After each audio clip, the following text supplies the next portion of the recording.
and welcome to the AA. My name is Eleanor Gorn and I'm the librarian here. I'd like to introduce this evening's lecture and viewing of archives, which is being held to celebrate the AA Archive's first birthday in its new home in 32 Bedford Square.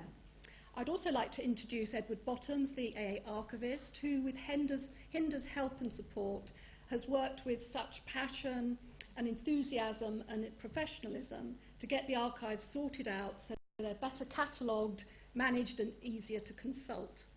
Edward has been instrumental with Hinder in implementing a cataloguing programme and in launching the online archives catalogue last summer. Although in its infancy, with a small proportion of the archives catalogued so far, the catalogue we hope will ensure a greater use of the archives by AA students and by members, as well as researchers from the outside world. The lecture will be followed by a viewing of original archive material in the AA archives, including some of the major new acquisitions received over the past 12 months. These include the Otto Königsberger archive and work by Peter Wilson, Robin Evans, Mehmet Konuralp, Bill Greensmith, Paul Shepheard and Dennis Sharp. The viewing of the archives will be held in the archives room at number 32 Bedford Square. And after the lecture, there'll be students to give you directions to the archives, and they'll be standing at the door of number 32 if you're not sure where it is. So to this evening's lecture. Graduates of architecture, the mother of the arts, have often worked in related disciplines, some specialising in temporary or ephemeral architecture like exhibition, design or theatre design. But one field that perhaps has not had as much attention is the role of graduates of architecture in the film industry. But who can forget their first view of Metropolis, Blade Runner or Rear Window? The lecture tonight, entitled Brief Encounter from Bedford Square to the Oscars, examines the impact of AA students who made successful careers in the British film industry, mainly as art directors. So will you please welcome Ed to the lectern.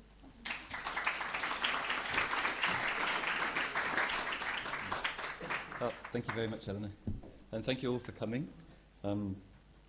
My initial kind of idea to talk tonight was really to go through all the new material that we'd acquired over the last year. But really, with the open evening in the archives in number 32 to follow the talk, I thought you'd probably be better just to go and have a look yourself. This talk was rather sparked off by another new acquisition that we had, a flyer for a lecture given at the AA in 1937 by a film art director called Lawrence Williams. Judging from a report of this lecture in the AA Journal, it attracted a remarkable gathering of the great and good of the British film industry, including directors, producers and actors, including one of the biggest stars of the day, this handsome chap, Charles Laughton, fresh from his role as Captain Bligh opposite Clark Gable in Mutiny on the Bounty, which was, I think, 1936, 1935-36, which won Best Picture Award at the Academy Awards. Intrigued by quite why such glamorous figures should consider a lecture at the AA as of importance, I began to dig a little deeper and explore possible connections between the film industry and the AA. I'd remembered seeing previously a letter written to the secretary of the AA in 1945 by an AA alumnus by the name of Holland, living in Burbank, California, and working in the story department of Walt Disney Studios, where, to quote from her letter, "We plan and write all the films in collaboration with Walt and do the preliminary sketching for design, colour, composition and characters, and in the musical numbers, time and action to the music." She goes on to describe some of her work that she was responsible for, including the two clips that I'm going to show you here, both flights of aerial fantasy, revealing two rather different sides of Walt's output.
This last rather disturbing clip comes from a Disney propaganda film of 1943 entitled Victory Through Air Power, which argues for the huge development of the US Air Force and obviously presages the horrific firebombing of Tokyo the following year. Holland continues in her letter to say that it's curious how almost every principle learnt at the AA comes in useful in this work, again and again, not omitting, of course, the comprehensive course they gave us in dramatics, dance and athletics. I'd always assumed that this comment was something of a throwaway remark, but upon researching a bit deeper, it became clearer and clearer that there indeed existed a close kind of mutual relationship in many ways between the AA and the British film industry of the late 1920s and 30s, especially within the field of art direction. Well, perhaps before I start to look at the work of individual art directors to come out of the AA, I should begin by giving a brief description of the position and role of art director. In the US, the title of art director was in usage as early as 1914, but the development of the position in Britain was much slower, and it wasn't until the late 1920s that the art director came to be recognised as a vital professional cog in the studio machine, émigré designers such as Alfred Jung and Vincent Corder very much dominating the field in the early years. In terms of responsibility, the position was often not strictly defined and varied from studio to studio and indeed person to person. However, in general terms, the art director would be the person responsible for the overall look of a film, with the responsibility for structuring the audience's experience of the film by arranging perspective and proportion, finding suitable locations, and by supervising the dressing of sets in order to create or emphasize a particular mood, atmosphere, or to enhance narrative events or emotional states, as well as sustaining a certain level of historical accuracy or reality. The art director was therefore required to display sensitivity and creativity in understanding and achieving the director's overall concept, together with the capability to efficiently run the job, coordinating and supervising a staff of assistants alongside a construction crew of carpenters, painters, electricians, special effects technicians, etc. According to Raymond Walker, the author of the first book dedicated to the work of art directors, published in 1940, and himself graduate of the AA, the cinema is almost solely dominated by the architectural mind, or the architecturally trained mind, and that whilst architectural training is not absolutely necessary, it can and does make a terrific difference to one's work. Walker makes the obvious point that with film, the camera itself moves through time and space, through three-dimensional sets, the designs of which thus require an in-depth comprehension of the complexities of spatial relationships and a sophisticated understanding of perspective. With the absence of any technical film schools in Britain, Walker clearly saw the AA as the principal training ground for these skills,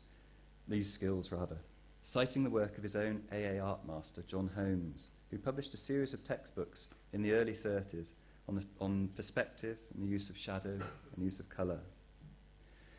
Not only were AA students expected as part of the curriculum to master the basics of expressing and projecting three-dimensional buildings onto paper, but teaching was also concerned very much with the technicalities concerning the use of colour, of light and shadow, various forms and textures, together with an understanding, of course, of light reflection and refraction. Students were also expected to be able to understand, to demonstrate an understanding of force perspective and of ways in which different lenses affect the projection of an image. A similar grounding in colour theory was also taught at the AA, Walker again basing his writing specifically upon the colour wheels expounded by Holmes at the AA. This image being of discordant tones, which Walker theorises can be used in some of the more discordant emotional scenes within films. But aside from this technical education, the whole emphasis of the curriculum at the AA in the 20s was upon the Beaux-Arts system of the esquisse, the production, within a specific time period, of preliminary sketch solutions to particular architectural problems, which could then be later fully worked up and developed in detail. Lawrence Williams, in his AA lecture of 1937, is explicit, seeing his role as entailing the rapid production of a series of esquisses, which could then act to indicate his solutions to the director, then followed through with worked-up plans, elevations, working drawings and estimates, and eventually the construction of models, of course also part of the training at the AA, and the supervising of the building of the final set. Yet it was not just the formal AA education which was significant. At the heart of the social and cultural life of the AA were theatrical and dramatical productions such as the Carnival and the Chelsea Arts Club Ball, where elaborate floats were constructed and paraded down to the Royal Albert Hall. Also the annual AA Pantomime, which staff and students worked together preparing for well over 6 months in advance. These theatrical events provided an excellent training ground in the practical skills of set construction, lighting, etc. And it's no coincidence that the earliest surviving footage that we have of AA students comes from coverage of such events. And the clips I'm going to show you now are two clips. The first one from 1926 and the second from 1929.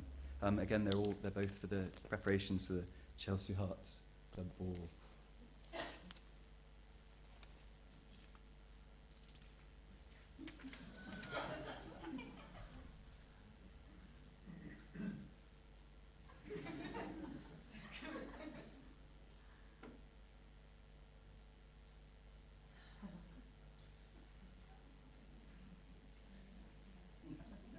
And this is the back of Morwell Street.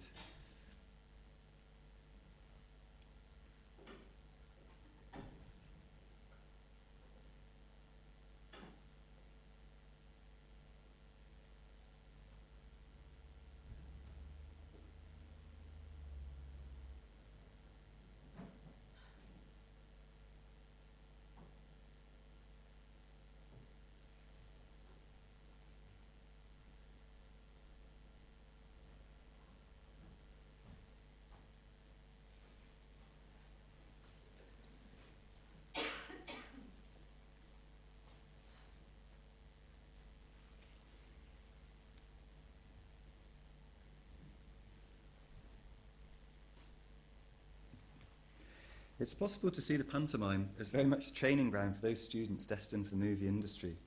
We see Myerscough Walker himself providing scenery and costumes for the 1924 production of Guffaws or the Double Elephant and Castle. Here. Carmen Dylan, who went on to be one of the leading British art directors, and about whom I'll talk quite a bit much later. She actually performed every single year of her entire 5-year course in the pantomime, taking the lead in Cinderella of 1928, and acting alongside Laurence Williams in 1927. And we've got a photograph of her in the following year, I think it is, as Ethelred Reader. And I think she's the one here. And she designed all the costumes again for that one. The following year, she was to act as Sigma, the leader of the Urbanists party, battling against the Ruralists, in a vision of England circa 2000, entitled England Preserved, and her futuristic costumes being something of a highlight of the show. Other art directors cutting their teeth in AA pantomimes include Herbert Tanton, David Rawnsley, some of whom's war films we'll look at later, and also Peggy Jick, who subsequently worked for Carol Reed on Midshipman Easy. And I think we've got a photo of her, that's her sketching on the right there, in the British Museum, in the Elgin Marbles room. However, it's perhaps the 1928 pantomime which is the most interesting one for us, and it featured a spoof cinematographic entertainment entitled Daisy's Week End, which reproduced a series of films, last being set in a village in Hertfordshire, all in the best American manner, and peopled, according to the AA Journal, with all the villains and vamps so frequently to be found in simple English villages. The review goes on. The blacks and whites and half-tones in the film were most cleverly managed and helped in giving a photographic effect to the moving groups of figures behind the gauze. And this performance taking place just 3 months after the first real commercial talkie, The Jazz Singer, opened in London. Unfortunately, though, we don't have any photographs of that one surviving. It seems that the AA actively worked to find positions for students within the film industry. Peggy Jick describing in an interview in 1997 how the secretary at the AA used to act more or less as a sort of employment help for us, connecting her with the numerous film studios applying to him for good graduates. Likewise, Laurence Williams describes a similar experience, being taken on initially, through again the AA secretary, as an assistant to the stage designer Clifford Pember, also an AA grad. And certainly the old school tie played a big part, Carmen Dylan finding her first position at Wembley under Ralph Brinton, who had graduated from the AA just 3 years prior to her. One of the reasons for this increased demand for art directors was the huge expansion brought about by the 1927 Cinematograph Films Act, which brought in protective measures ensuring that a minimum of 5% of films shown were to be British-made, resulting in over 6,000 production companies forming in the first 9 years of the Act, and of course resulting in the rise of the ubiquitous quota quickie, typically made in just 4 weeks at the cost of just £1 a foot. It is therefore perhaps appropriate, when looking in more depth at the work of some of the AA graduate art directors, to start with the career of Alexander Wyszynski. Vetch, as he was known, graduated from the AA in 1928, and with 18 months he was working for Gainsborough Studios in Islington, where he gained a reputation as the ultimate professional, producing effective sets within budget, mostly working at the bargain basement end of production, including the cheap comedy vehicles for the vaudeville talents of the Crazy Gang and Will Hay. However, Wyszynski's work was not limited to such low-end material, and his sets for Tudor Rose, Robert Stevenson's 1936 version of The Life of Lady Jane Grey, were widely applauded. Likewise, his work on Michael Powell's The Phantom Light, which I think we've got here, an atmospheric horror story based around wreckers using a lighthouse, in which Wyszynski created a series of dramatic, shadowy, claustrophobic sets. This approach is also reflected in the most celebrated film that Vetch designed for Hitchcock's 1938 The Lady Vanishes. This was Hitchcock's penultimate and to that date most successful British film, penultimate being the penultimate British film. With this film, Vetch, operating again under budgetary constraints, used a set just 90 feet long, consisting of one carriage, but managed to produce a masterclass in the use of models, miniature transparencies, and a real tour de force in back projection onto the windows, the result being a set which superbly enhances the claustrophobia, trapped in a packed train hurtling through the countryside.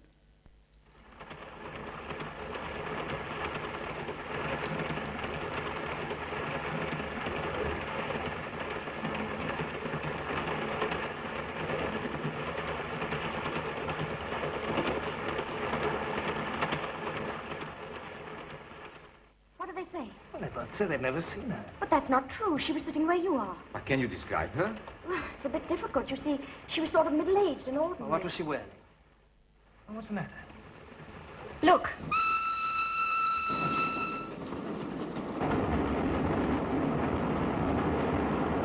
It's gone. What's gone? Miss Froy's name on the window. You saw it. You must have seen it. She's on the train. No, steady. Excuse me. Thank you very much. No, we've got to find her. Something's happening to her. Stop the train. Listen, everybody, there's a woman on this train, Miss Froy. Some of you must have seen her. They're hiding her somewhere. I appeal to you, all of you, to stop the train. Please help me. Please make them stop the train. Come on. Do you hear? Why don't you do something before it's too late? Please. I know you think I'm crazy, but I'm not. For heaven's sake, stop this train. No, come. Leave me alone. Leave me alone.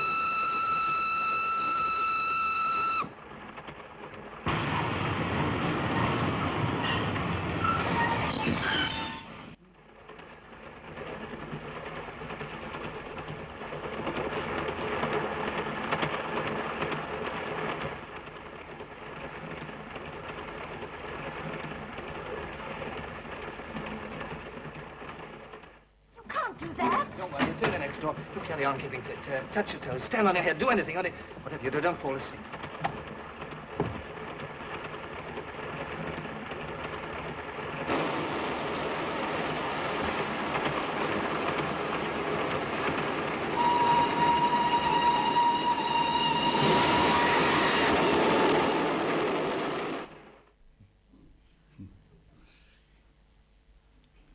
This represented the high point of Wyszynski's career following the war, work continued apace, and by 1958 he'd amassed a total of 92 credits as art director, far more than any other British direct designer. And remaining true to his bargain basement beginnings, amongst the several significant post-war movies that he was involved in, such as The Colditz Story and A Town Called Alice, were a good smattering of the Doctor series, and he became one of the mainstays of the Carry On production team, famously substituting Snowdonia for the Khyber Pass in Carry On Up the Khyber.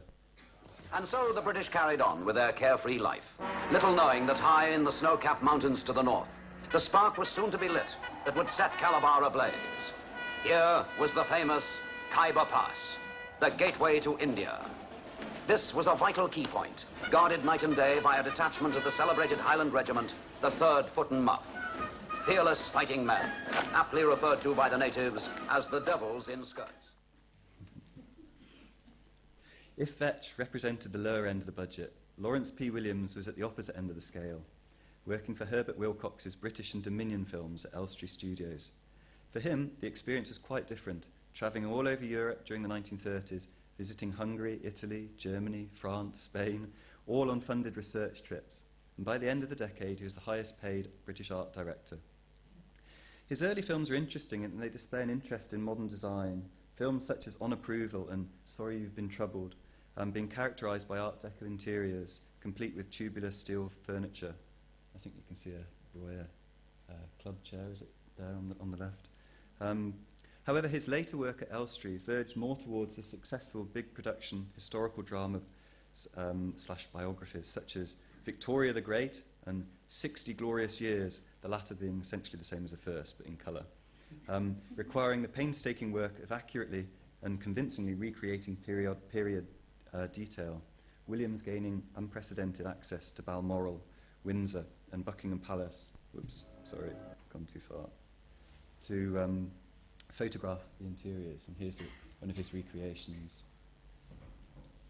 Williams was also an outstanding organiser and, to quote his own words, had his department working and organised along the lines of an architect's office, numbering amongst its permanent staff architectural draftsmen, quantity surveyors, sculptors and painters, and including a comprehensive reference and periodical library, an architectural model-making department and printing plant. And certainly Williams appears to have been one of the key figures in the professionalisation of the role of art director and was co-founder of the Society of British Film Art Directors. Following a brief sojourn to Hollywood in 1939, working for RKO and a period of war service, Williams returned to Britain, where he was engaged to work with Noel Coward and David Lean on what was to become one of the most popular British romantic films of all time, Brief Encounter. Here, Williams was set the task of creating a backdrop to the fleeting, unconsummated affair between a suburban doctor and a middle-class housewife, to create a setting that would heighten the sense of suffocating middle-class convention and conformity, a sense of suppressed emotion. Hailed as a groundbreaking piece of realism on its release, the film relies totally on the believability of the ordinary suburban settings, from the family home to a friend's apartment to the famous platform buffet. You see, we are a happily married couple and must never forget that. This is my home. You are my husband, and my children are upstairs in bed. I'm a happily married woman. Or rather, I was until a few weeks ago. This is my whole world, and it's enough. Or rather, it was until a few weeks ago. For the third time in 1 week, he brought that common man and his wife to the house without so much as a by your leave. 2 teas, please. Cake or pastry? Cake or pastry? No. Are those bath buns, Fish? Certainly they are made this morning. 2, please. That'll be 7pence. Take the tea to the table, Beryl. I'll carry the buns.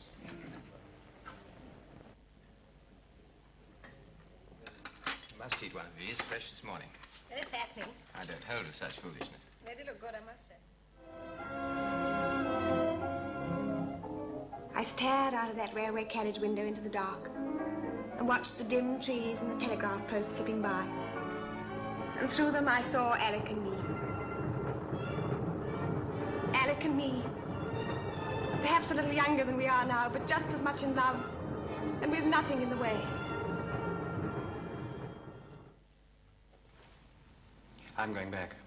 I'm going to miss my train. Back where? To Stephen's flat. Oh, Alec.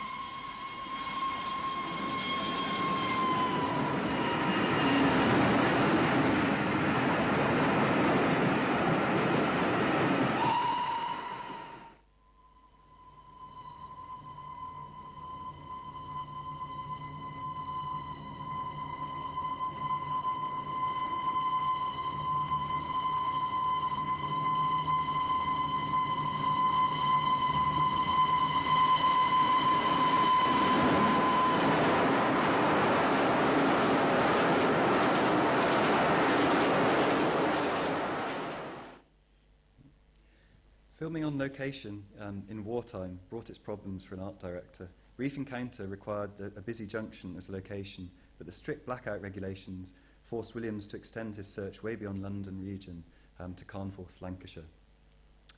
Williams' career was to virtually end on this high note, and he was made the head of the technical development team at Rank in 1946, only for Rank to go into severe recession and fire the whole production team a couple of years later. Williams then, deciding he'd had enough, and at the age of just 44, bought a farm in Oxfordshire and dedicated the rest of his life to farming. Incidentally, I should say something about Williams' wartime experience, where, like a number of AA architects and film people, he was brought into the camouflage unit of the Special Operations Executive, run by the art director Elder Wills. Here, Williams was put in charge of the Egyptian operations, his HQ being, in his words, just beyond the Sphinx. His talents were put to such tasks as making fake German uniforms, disguising radios in olive oil tins, and putting explosives into camel dung and dead rats, etc. Incidentally, very dangerous work. I think 4 people on his unit died during preparing all these explosives. And ironically enough, he was involved in the preparations for the kidnap of General Crape by Paddy Lake Firma and the Cretan resistance, an exploit that was to be made into Powell and Pressburger's Ill Met by Moonlight, art direction by none other than Alex Wyszynski. Wartime filmmaking was also to have a profound impact on the career of another AA graduate of the late 20s, David Rawnsley. Rawnsley had entered the industry in the early 1930s, but only came into real prominence after a series of British war films, including what must be regarded as 2 of the best of this genre, Powell and Pressburger's One of Our Aircraft is Missing, and Noel Coward and David Lean's In Which We Serve. The first film follows the crew of a Wellington bomber, which is badly shot up following a raid on Stuttgart, and the team bail out over an occupied Holland. The second film follows the life of a naval destroyer, HMS Torrin. Both the bomber and the destroyer carry huge significance within the films and are imbued with a life of their own, from the opening scene of One of Our Aircraft is Missing.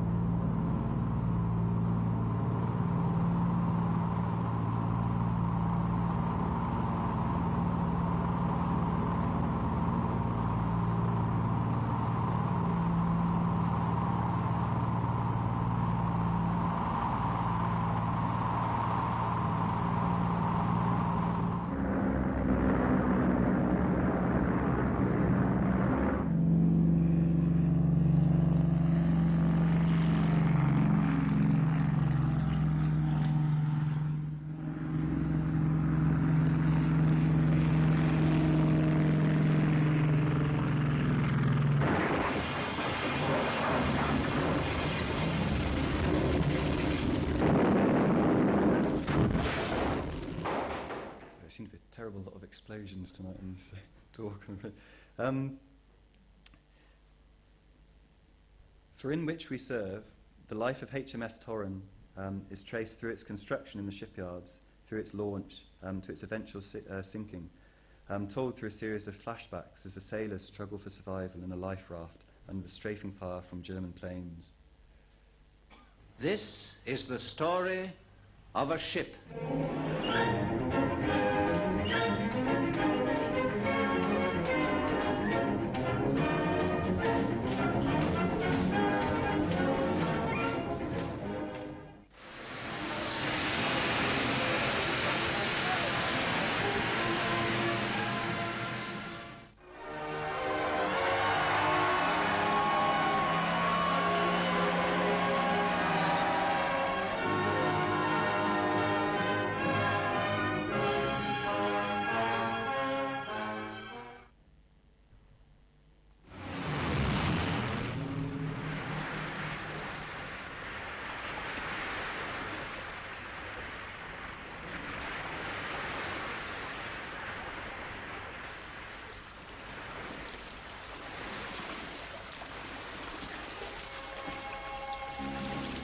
She's still afloat. With the military hardware playing such a crucial role, providing the frame for the action and the personal dramas played out in them, the creation of utterly convincing sets was of crucial importance, especially in the case of In Which We Serve, where the Daily Express, prior to its release, had very publicly mocked at the idea of the rather slight, effete Noel Coward playing a battle-hard naval commander. Rawnsley rose to the technical challenges and designed and supervised full-scale wooden replicas of the entire front half of the destroyer and of the bridge and the quarterdeck, the latter sets resting on steel hydraulic rockers measuring 200 feet long, 60 feet wide, and weighing nigh on 100 tons, as you can see in this next clip.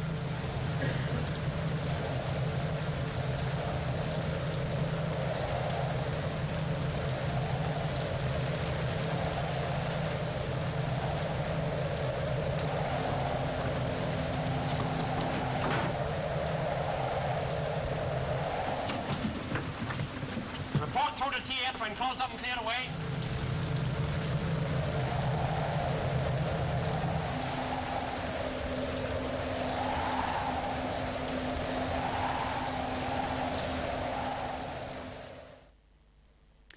For One of Our Aircraft Is Missing, Rawnsley adopted the partial working shell of a Wellington and created interior mock-ups, together with famously supervising the construction of a huge model of Stuttgart covering the entire floor of Riverside Studios at Hammersmith, rigged with lighting and explosives, and above which was suspended on his stomach, just below ceiling level, the cameraman.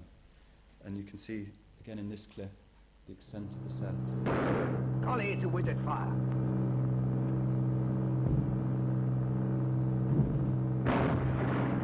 Hey, that's Queenie on the job.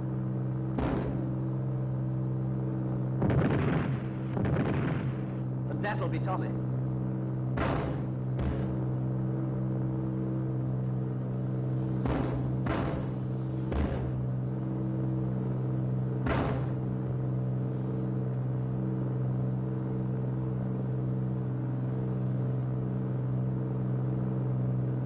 All right, do another stick.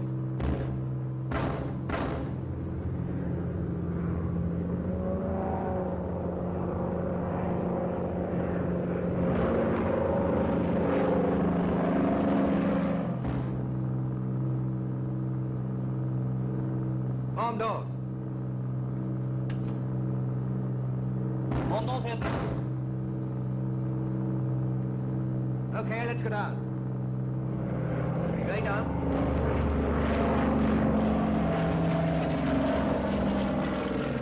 4,000. That's 600. Level out. Get in. Left, left.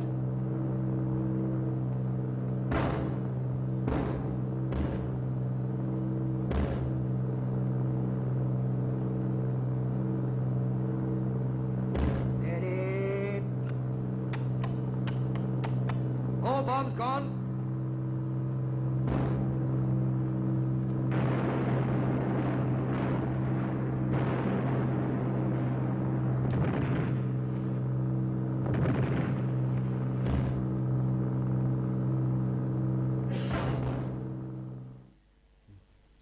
It was from work on these films that Rawnsley was to develop many of the ideas that went into the concept of independent frame, an experiment developed by Rank amidst great secrecy from 1944.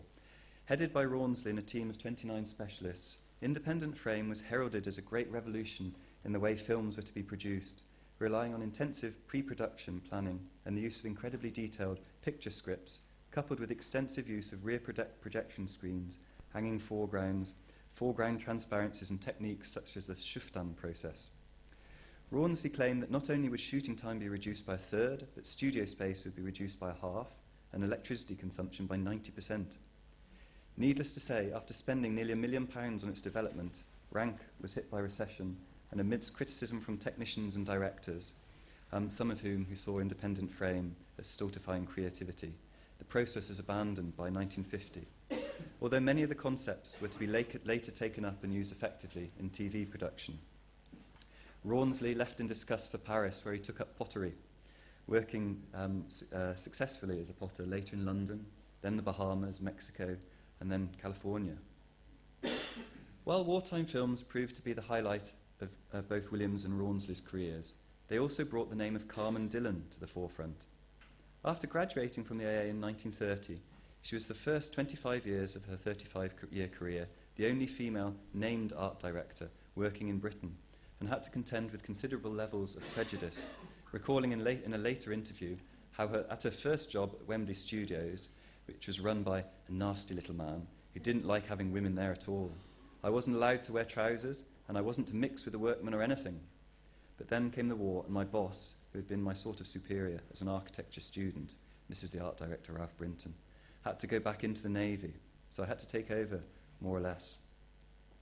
Working as chief art director at Wembley, she contributed to a number of Anthony Asquith films, including French Without Tears, and was brought in to work with Paul Sharif on Laurence Olivier's celebrated 1944 morale booster Henry V, where she won an Oscar nomination for art direction.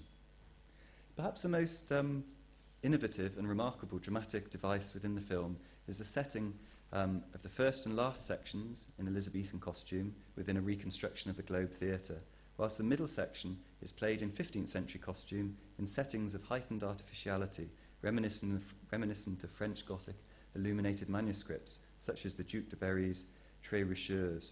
This in turn followed by a spectacular and vividly realistic Battle of Agincourt, filmed on location in Ireland. And you can see these different sequences here.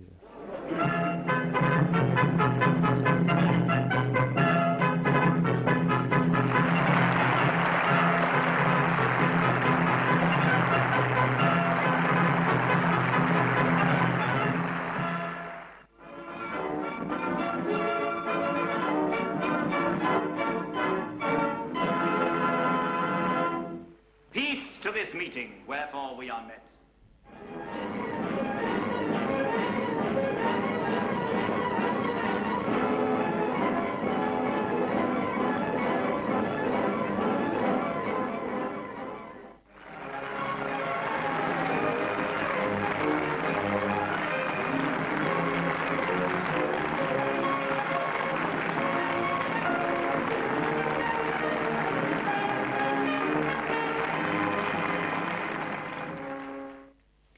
The origin of this filmic device is hotly disputed, but it appears that it was Dylan who suggested the use of false perspectives and brilliant decorative colour in the second section, that of the French court. And to quote her again, "It was my idea to do it that way, with the French court looking so unrealistic. It was very exciting, very bold, very daring."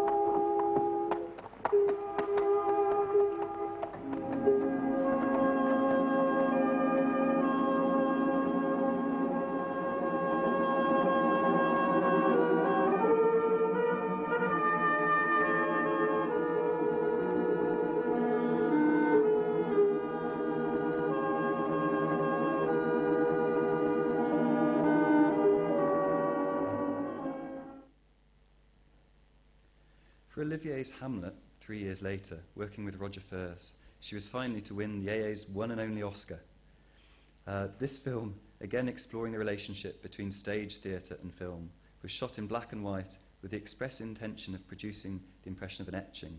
It was filmed almost entirely on Dylan's massive, interlocking and labyrinthine set, highly expressionistic in nature, with an extremely effective use of light, shadows and textures, creating a chiaroscuro effect. Columns soar into the sky without any attempt at persuading the audience that they do, in fact, support a roof or that they have any geographical relationship to one another. The continual presence of twisting, winding staircases leading in all directions all contribute to a sense of time and space being out of joint. The many staircases also referring probably to Hamlet's uncertain paths of action. Let me be cruel, not unnatural. I will speak daggers to her, but use none.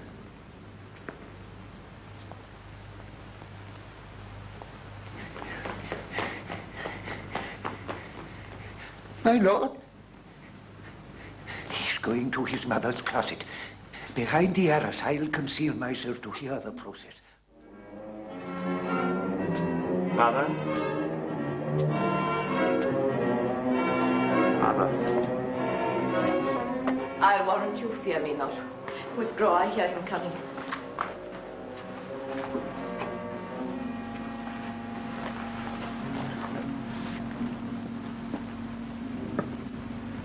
Now, Mother, what's the matter? Before you tumbled me, you promised me to wed. So would I have done by under sun. Come, that you may direct me to him from whom you brought this. I'll take it. I'll not be jumping with. To hell, allegiance, vows to the blackest pit. I dare damnation. Only I'll be revenged most thrilling for my father. Olivier, did you desire to know the certainty of your dear father's death? Is it written in your revenge that swoopstake you'll draw both friend and foe, winner and loser? None but his enemies. Would you know them then? To his good friends, thus wide, I'll open my arms. Aye, now you speak like a good child and a true gentleman. That I am guiltless of your father's death and am most sensibly in grief for it, it shall appear as clearly to your judgment as day doth to your eyes. You must sing. Oh, now, what noise is this? When in the action you are hot and dry, and that he calls for drink, I'll have prepared him a chalice for the nonce, whereon but sipping, if he perchance escape your venomed point, our purpose may hold there.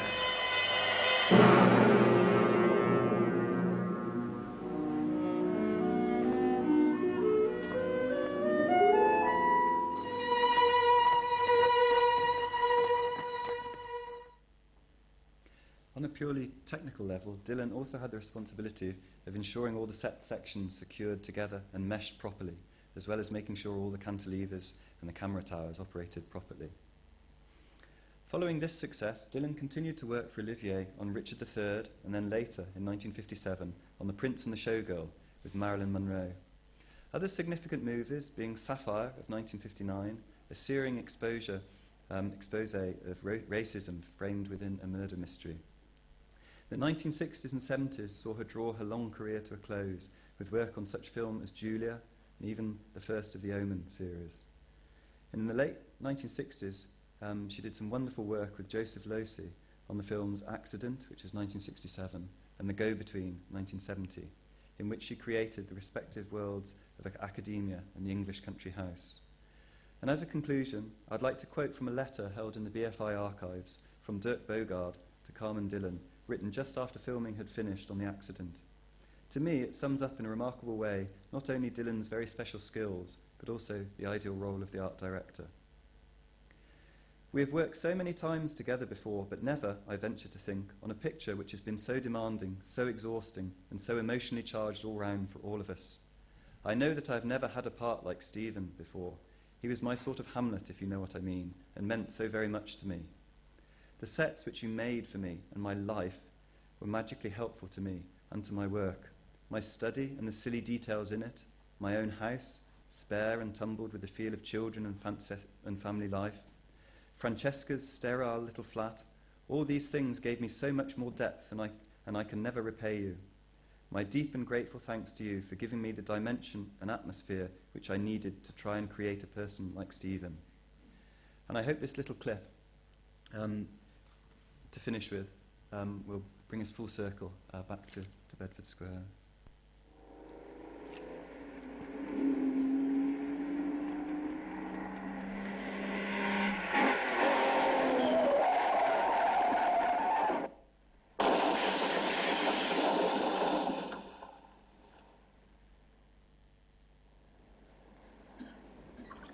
Anyway, what's her name, for God's sake?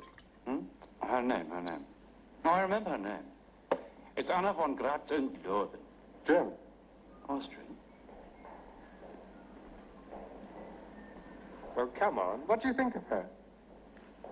I don't think. I thought thinking was your job. No, not about that. You're not past it, are you? Already? I knew I found it. Come on.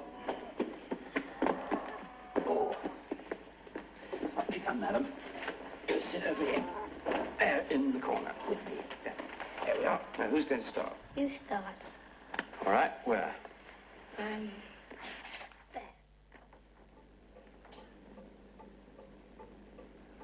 A statistical analysis of sexual intercourse among students at Colenso University, Milwaukee, showed that 70% did it in the evening, 29.9% between 2 and 4 in the afternoon, and 0.1% during a lecture on Aristotle. I am surprised to hear that Aristotle is on the syllabus in the state of Wisconsin.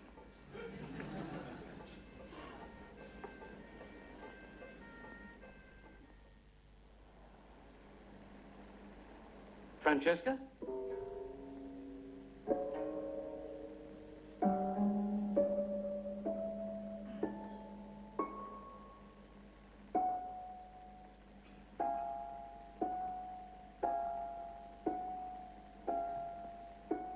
I was in my bath when you phoned.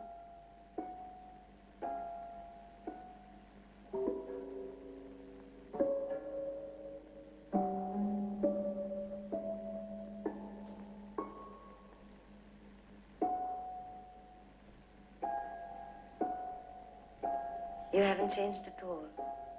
Not at all. Wonderful to see you.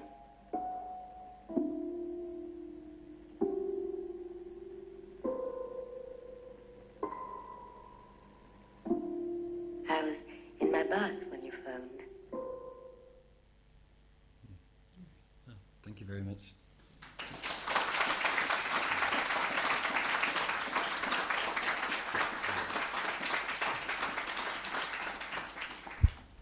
Yeah, I think there's going to be some drinks down in number 32 in the basement, in a room adjacent to the archive. So if you'd like to make your way down in the next kind of 5-10 minutes, then you can have drinks there and then move into the archive without the drinks, I'm afraid. Thank you.